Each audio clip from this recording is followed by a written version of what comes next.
Palavra de Deus, vamos lá? Estamos no livro de Lucas, melhor, estamos em todos os evangelhos, né?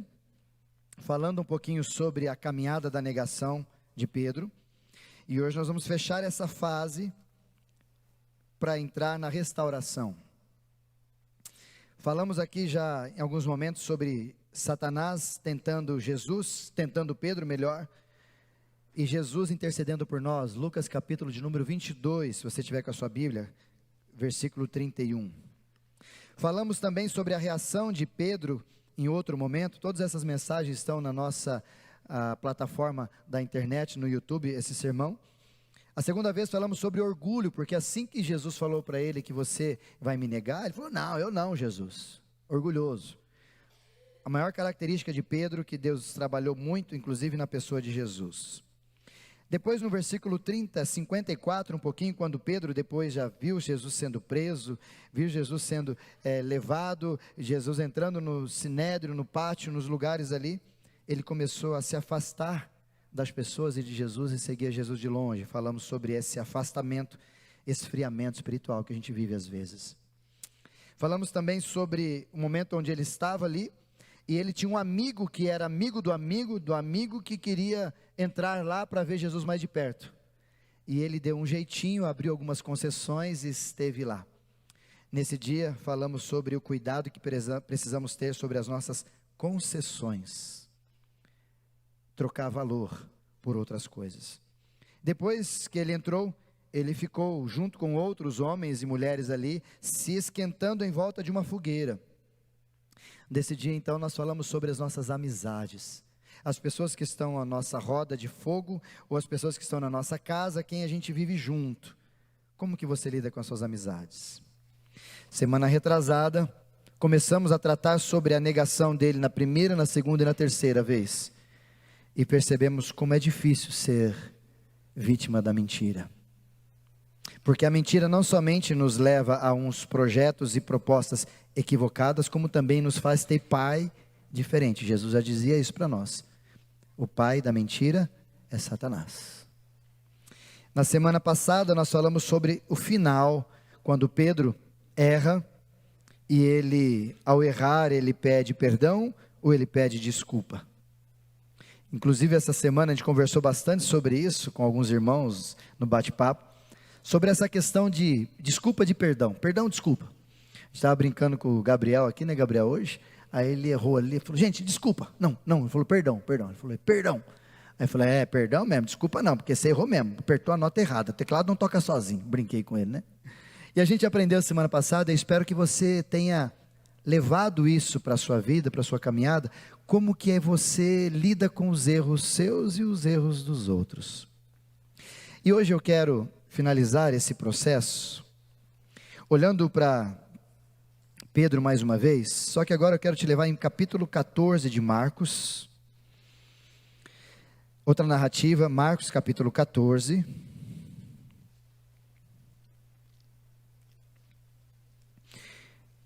a partir do versículo 66, Marcos 14, 66, nessa narrativa, lembrando que os 4 evangelistas falam sobre a negação de Pedro.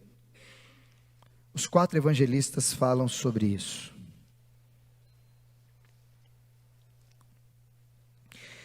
Semana passada a gente entrou numa área, e aqui eu quero produzir um pouquinho de ideia para a gente pensar nesse início, a despeito do que o erro faz com a gente.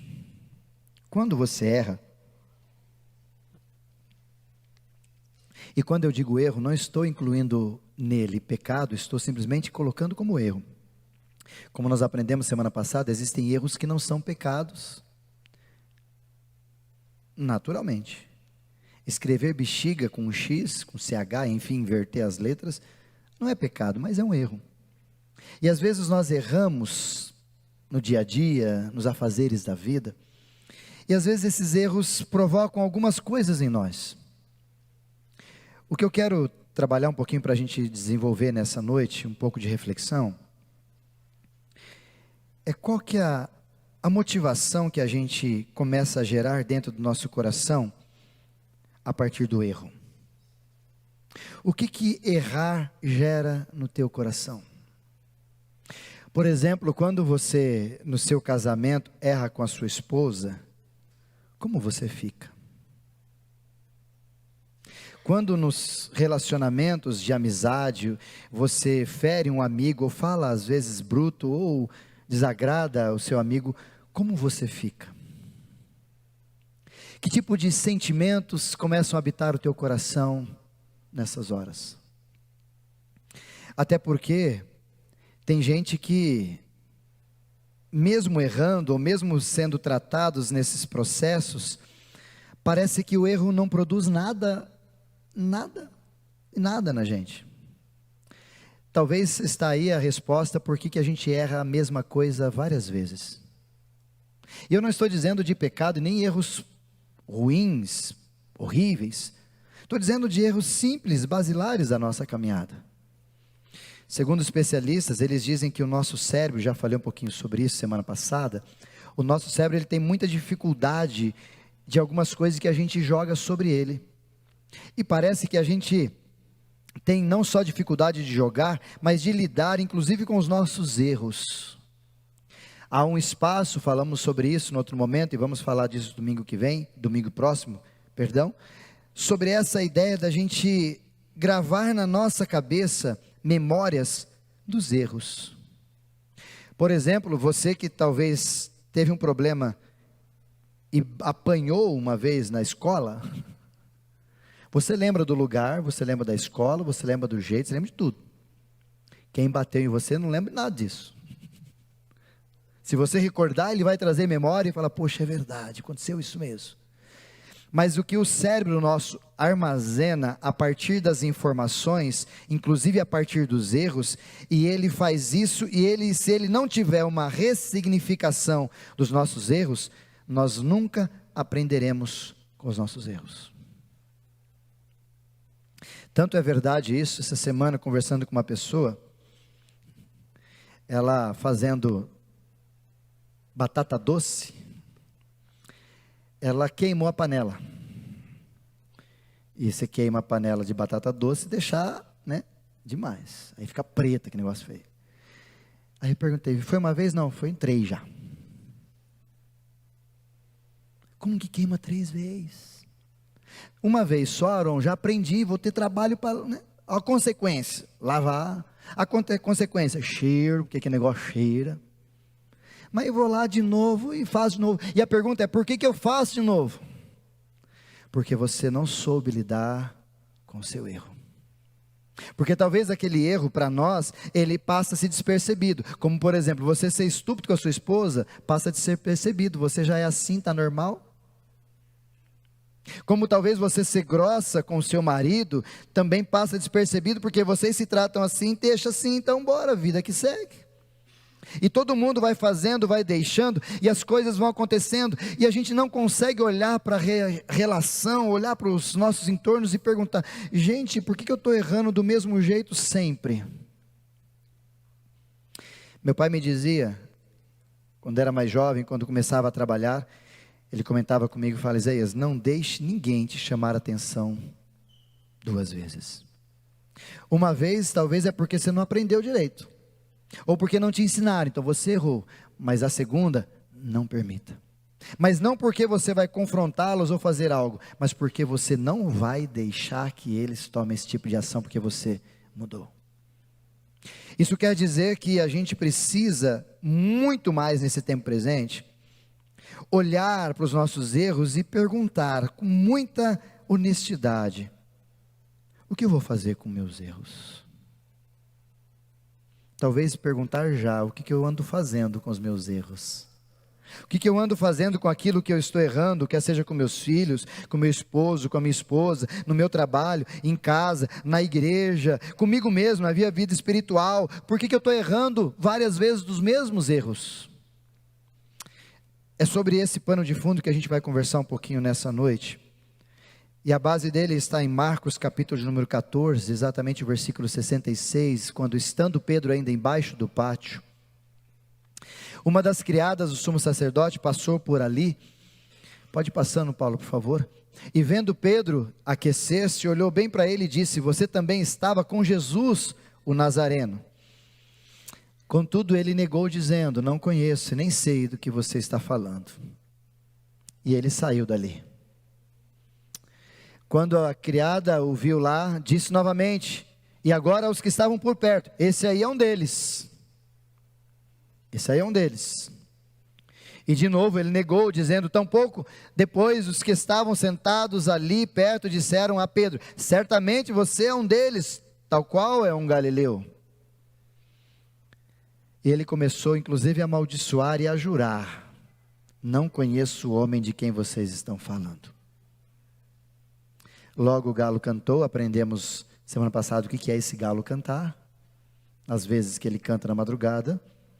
E então Pedro se lembrou das palavras que Jesus tinha lhe dito: antes que 2 vezes cante o galo, você me negará 3 vezes. E ele pôs a chorar. Numa outra tradução, por favor, arruma outra tradução para mim, Paulo. Esse versículo 72, que tem uma palavra que essa versão tirou. Gostaria que a gente lesse. Talvez a NVT ou a ARA.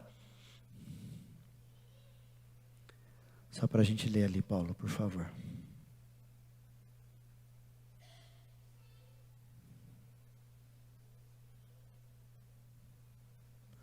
Ainda não.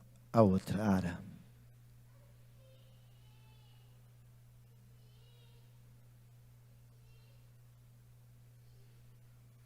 Essa não tem ainda. Essas 2 versões, tanto a transformadora quanto a NVI, nova versão internacional, ocultaram uma palavra que inclusive na minha tem aqui, que está dizendo assim, vou ler aqui para vocês. E então Pedro, caindo em si, desatou a chorar. Faz muita diferença essa palavra, cair em si. Tanto faz diferença que essa palavra, cair em si, é muito mais comum para o nosso momento ou para a nossa circunstância do brasileiro do que para a Bíblia. Porque na Bíblia ela se repete também no livro de Lucas, no capítulo 15, versículo 17, quando está falando sobre a parábola do filho pródigo. E o filho pródigo, depois de perceber toda a arte que ele fez, exatamente no versículo de número 17, diz o texto que ele, caindo em si. Uma tradução mais antiga, talvez a gente usaria na época da Noeli, né, Noeli? Quando a ficha caiu. Época da ficha, né, Noeli? Ficha, orelhão, porque aqui ninguém sabe nem o que é orelhão, quanto menos o que é ficha, né? DDD, DDI, olha, Noeli, sua época. O que o texto está dizendo, por isso que faz muito parte do brasileiro, é que nesse instante, exato instante, quando tudo aconteceu, os olhos fitaram os olhos de Pedro, os olhos de Jesus nos olhos de Pedro, e aí ele lembrou, e aí o resultado desse momento todo, desse episódio todo, foi fazer Pedro cair em si. Talvez a gente poderia aumentar as palavras que Pedro poderia ter dito, em vez de cair em si, talvez dizendo assim, e aí ele percebeu o que fez. Ou talvez numa outra tradução, poderíamos aumentar dizendo, e aí ele deu conta do erro que ele fez. Ou talvez ele deu conta do buraco que ele se enfiou. O que eu quero que você entenda para a gente prosseguir, é a compreensão de que em Pedro, o erro, o negar a Jesus por 3 vezes, toda essa ação de transformação, de cuidado, de transbordo que Jesus estava produzindo em Pedro, mexendo com ele, travando ele, tratando com ele, estava chegando nos últimos detalhes. E o último detalhe aqui que chegou em Pedro, foi ele ter consciência do erro que ele teve. Esse é o primeiro passo. O segundo passo é alinhar-se bem com a culpa. Sabe por quê, irmãos?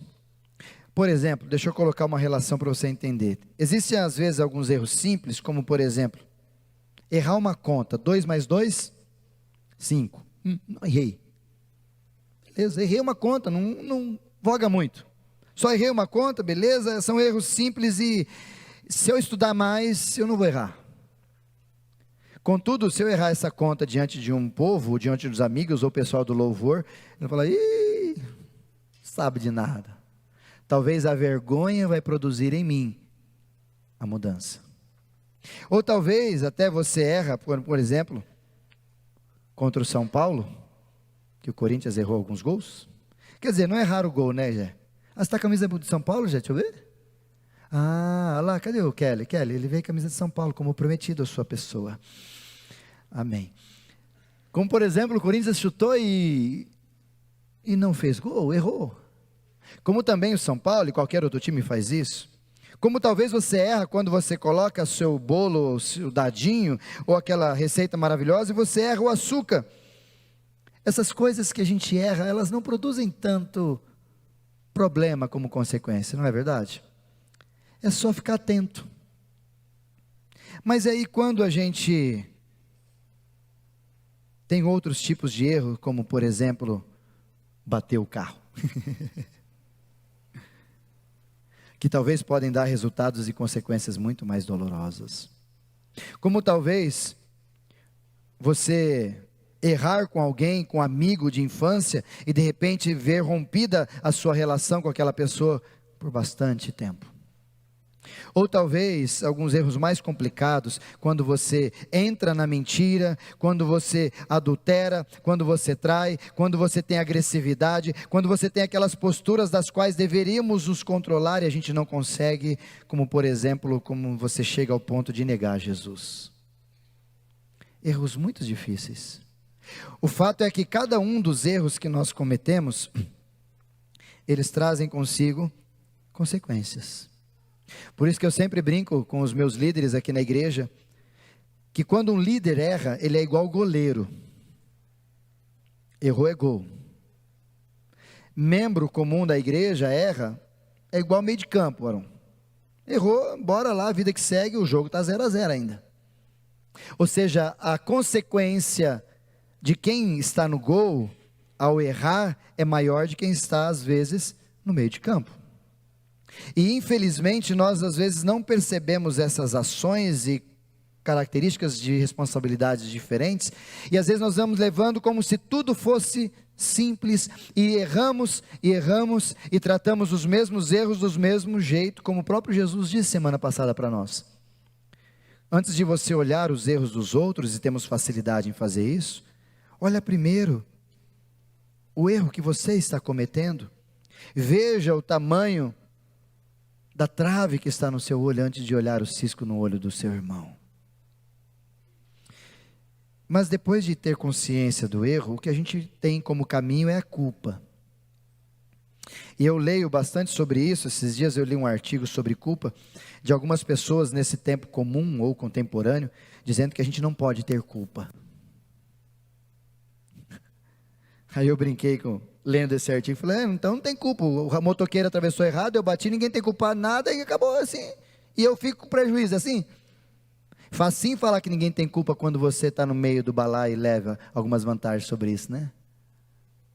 Agora vem do meu lado, anda certo, e o outro faz algo errado, e você tromba, e aí você fala, ninguém tem culpa. Como por exemplo, eu vi uma vez, esse artigo é sobre isso, de uma mãe tratando o seu filho, e o filho fez algo de errado. Não, filho, fique em paz, não tem culpa nenhuma. Para que levar culpa? Essa coisa ruim. Sabe qual é o problema da gente não se conectar com algumas palavras e conceitos que eles deturpam nesse tempo presente? É porque às vezes a gente se esquece que esse tipo de atitude talvez produziria em mim e você a começar a mudança na nossa história.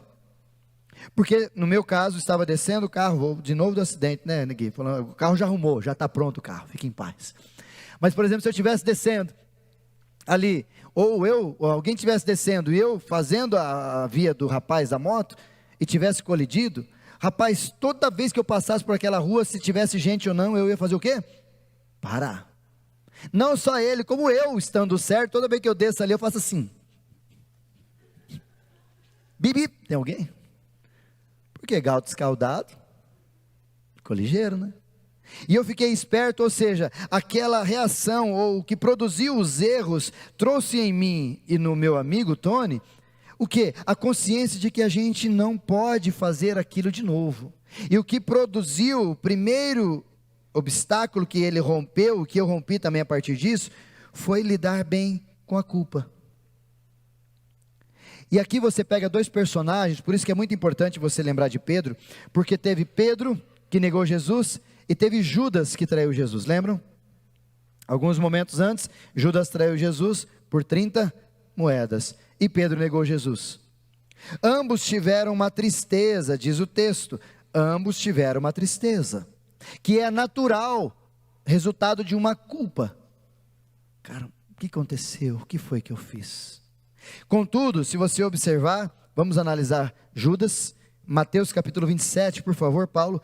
Judas teve uma tristeza, e essa tristeza dele, não sendo trabalhada, produziu nele remorso. Pode colocar para mim, por favor, Paulo? Mateus 27, versículo 3. Olha o que diz o texto. Quando Judas, que havia traído, viu que Jesus tinha sido condenado à morte, encheu-se de remorso. Guarda essa palavra, remorso. E, como resultado do remorso, devolveu as 30 moedas de prata aos principais sacerdotes e líderes do povo. Catou as moedas e falou: não quero mais. Culpa e remorso, certo? Segundo obstáculo. Passou pela culpa, aquele negócio mexeu com ele, o que foi que eu fiz? Qual que é o trâmite que ele foi? Remorso. E aí o que ele fez mais? Pode passar o texto, por favor, Paulo. Pequei, pois, traí um homem inocente, consciência. Só que ele confessou para a gente errada. O que os caras disseram sobre ele? Aí está escrito o que nos importa, na tradução portuguesa está escrito, problema teu. Tem nada a ver com isso. Recrutaram eles, isso é seu problema, a gente não está nem aí com você. Versículo 5, então o que aconteceu? Judas jogou as moedas de prata no templo, saiu e se enforcou. Culpa, remorso. Depois do remorso, acusação, espaço para Satanás. Acusação, morte. Talvez seja esse o mesmo período, percurso, trilho, que Pedro poderia fazê-lo. Contudo, Pedro, ele tem os mesmos elementos. Ele tem ali a tristeza, como nós vimos, caiu em si e chorou amargamente, numa outra tradução, chorou de tristeza, ficou muito mal. Mas o que produziu no coração deles, por causa da intercessão de Jesus a despeito dele, foi diferente. 2 Coríntios capítulo 7, por favor, Paulo, 2 Coríntios 7, versículo 10. Olha o que aconteceu com Pedro, diferente de Judas. A tristeza, culpa, produziu tristeza nele. E essa tristeza que vem da vontade de Deus, nos conduz ao arrependimento. Outro lado. Que ao olhar e passar pelo arrependimento, o que nos é dado? Graça, e a partir da graça, salvação. Não é uma tristeza que causa remorso, mas a tristeza do mundo é que resulta em morte. O que nós temos aqui diante da culpa, e eu quero que você entenda, é perceber a diferença que está na culpa, não é conversar com ela, mas é o resultado que ela produz em mim e você. Remorso ou arrependimento? Quando você erra, o que você tem? Remorso ou arrependimento? Para você entender e a gente prosseguir, qual a diferença entre remorso e arrependimento? Vou contar essa história que eu ouvi de um pastor, e eu sempre uso ela como exemplo, talvez você já me ouviu falar uma vez disso. Remorso, ele se instala na seguinte história. O Isaías, por exemplo, vou me usar dentro dela. O Isaías tem um problema, e eu de repente acabo com alguém que eu tenho problema, o rapaz do carro, vamos usar isso. E aí tive problema com alguém e tal, foi muito difícil o problema, eu fiquei bravo e tal, e eu estava armado, e eu acabei matando aquele rapaz. Fiz um homicídio, fugi para o Paraguai. Vou sempre lá, já tem um esquema lá. Fugi para o Paraguai, passou 1 ano, 2 anos, fugitivo e tal. De repente, as câmeras me pegam lá fazendo compra no Shopping China do Paraguai. Fugitivo da cadeia, fugitivo, foi assassinado, tal, por cá. Aí foram lá, me pegam, me levam para a delegacia, antes de trazer para o Brasil, me pegam lá, e chega alguém para mim lá e fala, aí, você está... Aí, o que aconteceu? Você está arrependido do que você fez? Aí eu, bom locutor que sou, estou arrependido. Pergunta, eu estou arrependido ou estou com remorso? Já vamos responder essa questão. De um outro lado, isso é um acontecimento, aconteceu com um grande amigo meu, pastor, lá em Rondônia. Ele estava com o trator, com as crianças, brincando e tal, com as crianças ali, e ele não percebeu que a hora que ele foi dar ré do trator, tinha uma das crianças, uma fatalidade, estava atrás, e ele acabou atropelando a criança, e ela veio a falecer. Fatalidade. Ele olhou aquilo, ficou desesperado, catou o carro e foi para a cadeia, dizendo, me prendam. Isso ele teve um remorso ou arrependimento? Para você entender o enredo da história é simples. Remorso é quando você tem consciência do seu erro, quando você é pego. Só aí. Arrependimento é quando você tem produção de Deus em você e não importa alguém, não precisa, o próprio Deus te faz ter consciência e produzir atitudes de alguém que está arrependido. Eu matei o rapaz, fui para o Paraguai, quando me entrevistado, o que eu tive foi remorso. Porque se ninguém tivesse me pego, estava lá de boa no Paraguai, comprando no Shopping China. Estava tranquilo, estava na paz, mas alguma câmera me pegou, miserável. Essa é a grande diferença entre remorso e arrependimento. Para você guardar, talvez remorso nos leva a sempre errar de novo. Talvez por isso que a gente está errando sempre, porque o que está sendo produzido nos meus erros não é arrependimento, é remorso. Talvez o remorso também, para você entender, não produz a culpa necessária, mas produz às vezes até algumas desculpas, mesmo sabendo que eu errei, mas eu cheio de desculpas começo a gerar para as pessoas, como do tipo, errar é humano, quem nunca errou que atire a primeira pedra, ninguém é perfeito, só Jesus que nunca errava, e etc. Eu começo a usar de desculpas, porque isso é fruto de alguém que está apenas com remorso. E por último, talvez, quem vive a partir de remorso como resultado dos seus erros, nunca muda. Por exemplo, se você foi pego numa traição e só teve remorso, se prepara, logo você vai trair de novo. Se você de repente foi pego num roubo e não teve arrependimento, foi remorso, pode ser que você seja pego de novo. Se você dirige alcoolizado, botando risco para a sua e para a vida das pessoas que estão perto de você, e você nunca foi pego, não vai mudar?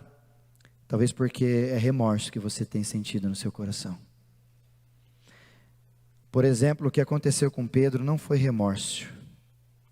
O que aconteceu com Pedro foi consciência de erro. E o que a consciência do erro pelo viés, pelo caminho do arrependimento produz na gente? Quando ele chora amargamente, quando ele lamenta, quando ele sai daquele lugar e fica muito e muito tempo de pranto, é porque o arrependimento de Deus começou a produzir algo na vida de Pedro. E aqui eu quero deixar alguns detalhes para você guardar.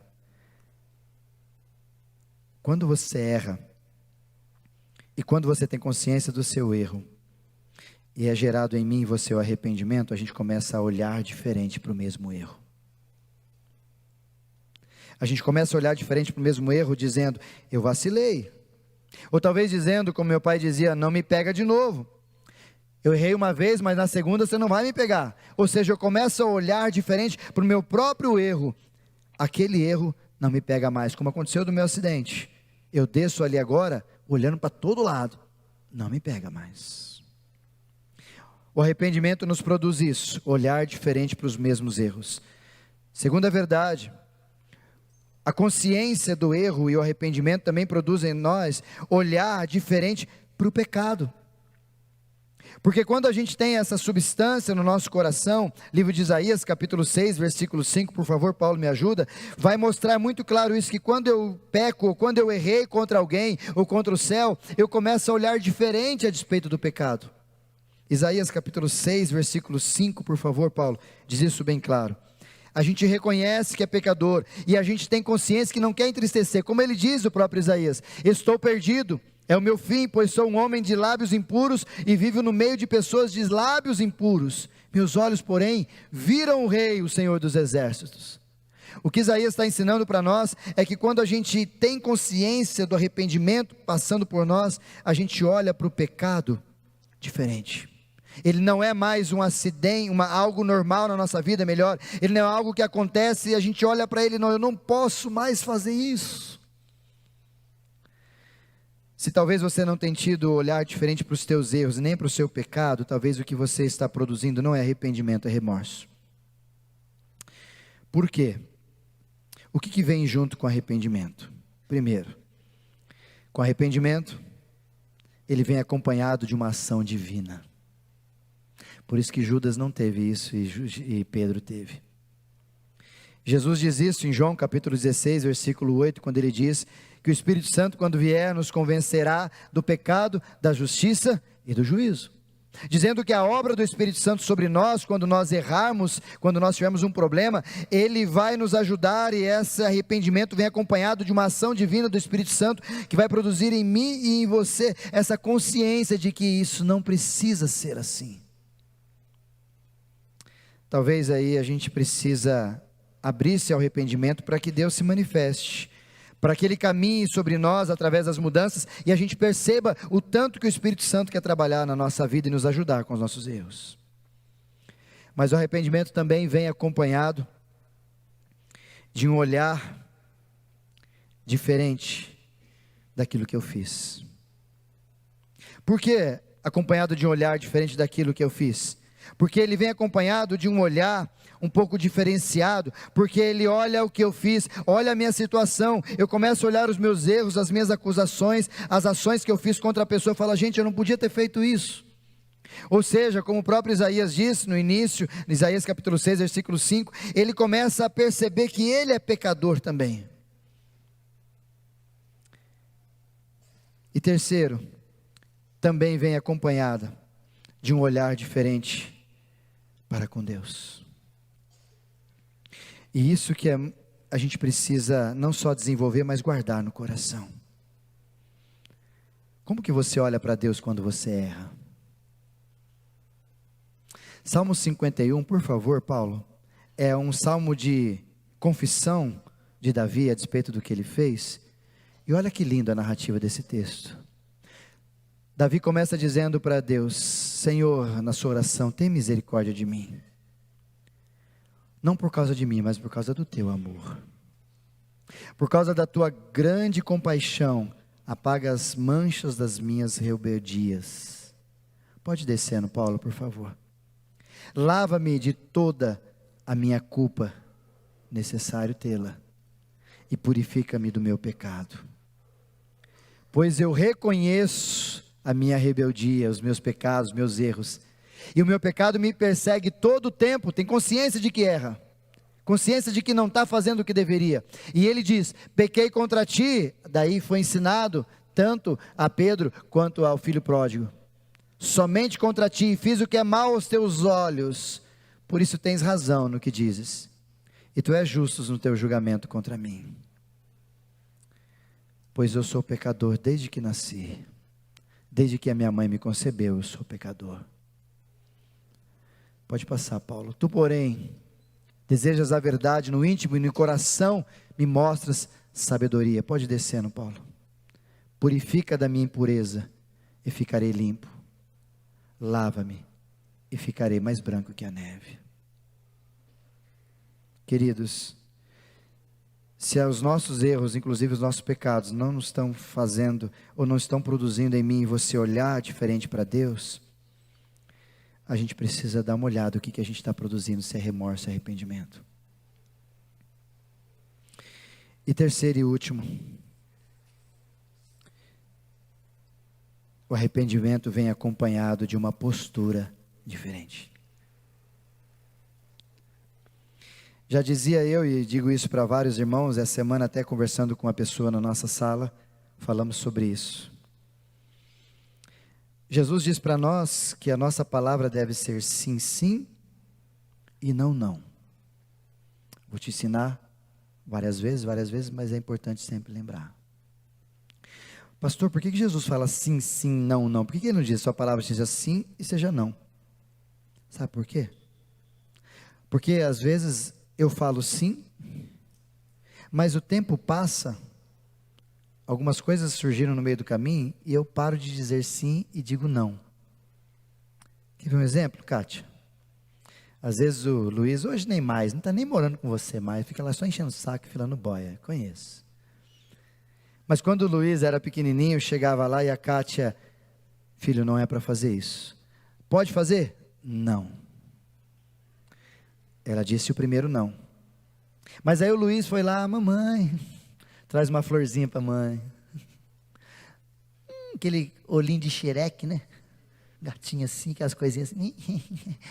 Tá bom, vai, faz. O não virou 2 não. O sim, que era para ser preciso e contundente até o final, não teve contundência e virou não. O não, que era necessário mantê-lo até o final, não virou. Sabe como que nós pais fazemos isso? Não. Ah, pai, deixa. Pede para sua mãe. Ou vice-versa, pede para o seu pai. Aí um diz sim, o outro diz não, a cabeça da criança fica que jeito? Quando eu quero não, eu sei em quem vou. Quando eu quero sim, eu sei em quem vou. Quando eu quero briga, eu coloco os dois na minha frente e falo, e aí, quem decide? Entende o que é o sim, sim, o não, não? O sim que Jesus propõe para nós é a ideia de você acompanhar a sua palavra com as suas atitudes, para que até o final você mantenha-se no sim. E o arrependimento vem acompanhado com uma postura diferente, uma postura de alguém que está fazendo algo, que tem consciência das suas consequências, que confessa o seu erro, mas também que muda de comportamento. O grande problema do tempo presente é que a gente não está mais nessa postura. Essa postura diferente não faz a gente ter consequência dos erros. Se você errou, mas eu não quero isso aí, não vou pagar. Isso não é arrependimento. Ou muitas vezes confessar o erro, como aconteceu aqui com Davi no Salmo 51, confessar diante de Deus ou das pessoas os nossos erros, como nós falamos semana passada, mas ou talvez mudar de comportamento. Zaqueu, no capítulo 19 de Lucas, exatamente o versículo 8, quando Jesus vai visitar a casa de Zaqueu, Zaqueu, pela presença de Deus, na pessoa de Cristo, teve arrependimento. Olha o que Zaqueu disse, capítulo 19, versículo 8, por favor, Paulo. Zaqueu, tendo Jesus em sua casa, disse, Senhor, mudança de postura, darei metade das minhas riquezas aos pobres. Se eu explorei alguém na minha cobrança de impostos, devolverei 4 vezes mais. Sabe o que acontece com a gente às vezes, queridos?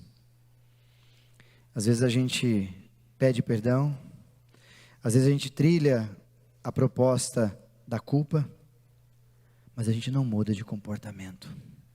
Por isso que a gente não muda de erro. Fazendo os mesmos erros, as mesmas ações, comportamento, postura de arrependimento, vem com fruto. E por último, não menos importante, depois que a gente começa a ter uma postura muito clara de acertar, de confessar o erro, de mudar comportamento, a gente começa agora a lutar contra o pecado. Lembra de Jesus quando ele recebeu a mulher adúltera, quando colocaram diante dele e perguntaram para ele, o que faz? Apedreja ou solta? O que se faz? Jesus ali escrevendo na areia, simplesmente respondeu para eles: quem nunca pecou, que atire a primeira pedra. A gente para o texto por aí, né? Mas Jesus olhou para a mulher e disse bem claro: vai e não peques mais, muda teu comportamento. Não é para continuar sendo assim, porque o jeito que você está vivendo está te ocasionando problemas e mais problemas, e isso vai ser como uma bola de neve, cada vez aumentar mais. Por isso eu quero te dar algumas sugestões. Lute contra o pecado na sua vida. Lute contra os erros que você tem cometido. Coloque-os em clara. Pegue uma folha, fala: isso aqui eu faço errado, eu sou estúpido, eu sou ignorante, eu não sou simpático, eu não sou isso, eu tenho entristecido Deus. Faça uma lista dos seus erros e lute contra ele, para que você possa, ao identificar, ter uma postura diferenciada a respeito disso. Até porque a palavra de Deus vai dizer para nós no livro de Provérbios: aquele que confessa os seus pecados e os deixa, alcança misericórdia. Por isso nós vamos encerrar. Eu quero convidar você para você ouvir e refletir e agir, levar para casa. A primeira verdade é: como que você lida com os seus erros? Você aprende com eles ou você os repete várias vezes? Como que você lida com os seus erros? Segunda verdade que eu quero que você guarde sobre a vida de Pedro: caminhe pelo erro / arrependimento, e não pelo erro / remorso. Traga mudança, traga olhar diferente, traga consciência daquilo que você está fazendo, para que o Espírito Santo entre em cena e transforme a sua vida. Mas isso só acontece quando é arrependimento e não remorso. E por último, Lucas capítulo 3, versículo 8, por favor, Paulo.